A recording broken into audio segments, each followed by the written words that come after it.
Changing your security policy on Cloudflare can help enhance your website's protection against various threats. Follow these steps to update your security settings effectively. Step 1. Log into Cloudflare. Visit the Cloudflare website and log into your account using your credentials. Once logged in, you will be directed to your dashboard where you can manage your websites. Step 2. Select your domain. From the dashboard, locate and click on the domain for which you want to change the security policy. This will take you to the settings specific to the domain. Step 3. Navigate to the firewall settings. In the left-hand menu, find and click on the firewall option.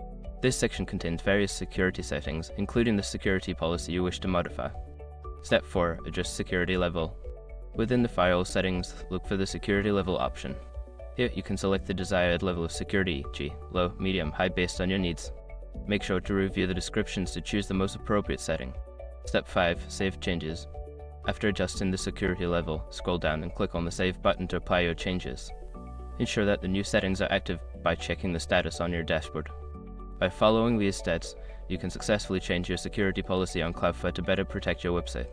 Regularly review your settings to ensure they align with your security needs.